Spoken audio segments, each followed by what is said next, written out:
All right, sun's out, the water's calling, and we're diving deep today into something every scuba enthusiast or aspiring Jacques Cousteau needs to know: decompression limits. It's one of those things, right? You get so caught up in the beauty of it all, the fish, the Yeah, that's coral. wreck you're about to explore. Exactly. Yeah. That you might forget there's a whole lot of science going on beneath the surface, literally inside our And bodies. that science can make all the difference between an amazing trip and a really, really bad one. Yeah. So, no more stalling, let's jump right into it. We're talking about how different types of dives, those single, repetitive, continuous dives, can really mess with the nitrogen levels in our system.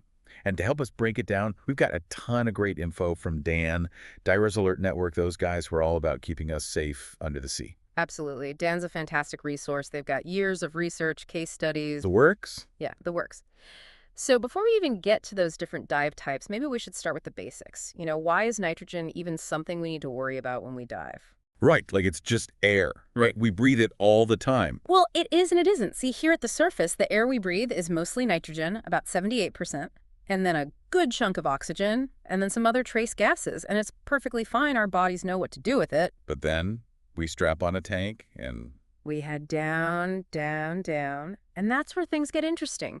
Because as we descend, the pressure around us increases. more pressure, more problems, like my mama always says. Right.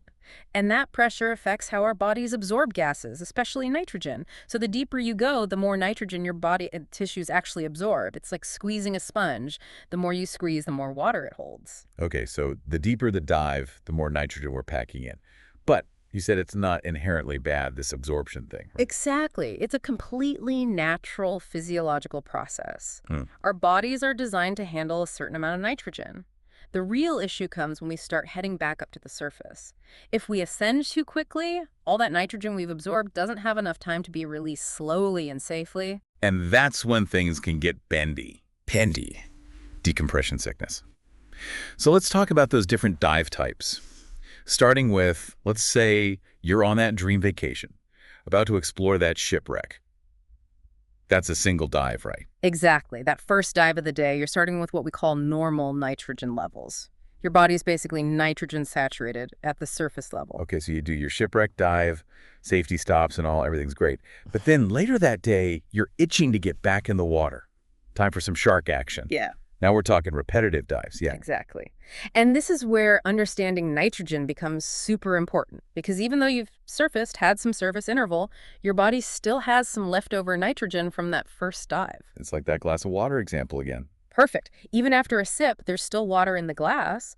That leftover nitrogen is called residual nitrogen, and it means you're starting your second dive with, let's say, a half full glass. So you have to be extra careful not to overload on that second dive, especially if you're going deep or staying down for a while. You got it.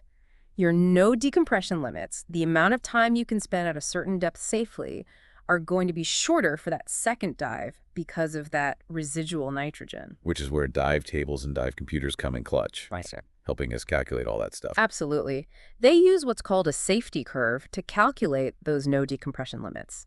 It's based on a lot of research, mathematical models, and it helps us figure out how much nitrogen our bodies can tolerate at different depths for different amounts of time. But here's the kicker. There's always a kicker. Those tables, they use a standard model. But everyone's different. There are so many individual factors that can affect how our bodies absorb and release nitrogen. Let's talk about some of those factors. The source mentioned cold water, for example. Huge one. Cold water can actually make your body absorb nitrogen faster. Yeah. Think about it. The cold causes your blood vessels to constrict, and that can impact how nitrogen moves through your system. So even if your dive computer says you're good, you might need to be more conservative in cold water. What about physical fitness? Another biggie.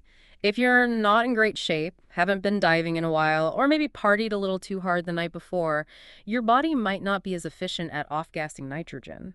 Same goes for things like being overweight or even just being dehydrated. It's like anything else in life. Take care of your body, it'll take care of you. Exactly. And let's not forget good old-fashioned experience.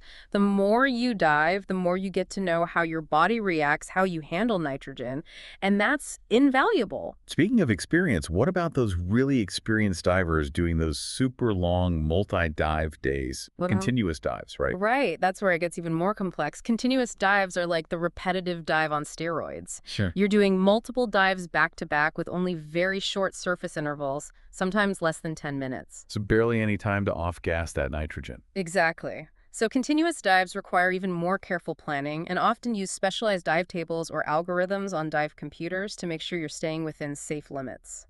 They're often used by underwater photographers, technical divers. Folks who really need to maximize their time at depth. Absolutely.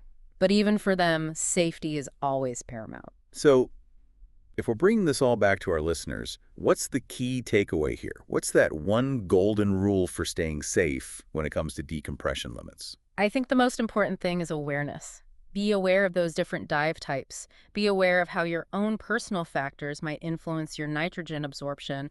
And most importantly, be aware of your limits. Know your body, plan your dive, dive your plan right. Exactly. Don't push those boundaries. Respect the science, and the underwater world will reward you for it. Beautifully said. Now, before we surface from today's deep dive, here's something for all you listeners to ponder. We've talked about all these general factors, but what about you? What are your personal factors? Maybe you're a coffee fanatic. Maybe you're training for a marathon. Think about how those things might affect your nitrogen absorption and adjust your diving accordingly. Keep exploring those dive tables, keep learning, and most of all, stay safe out there.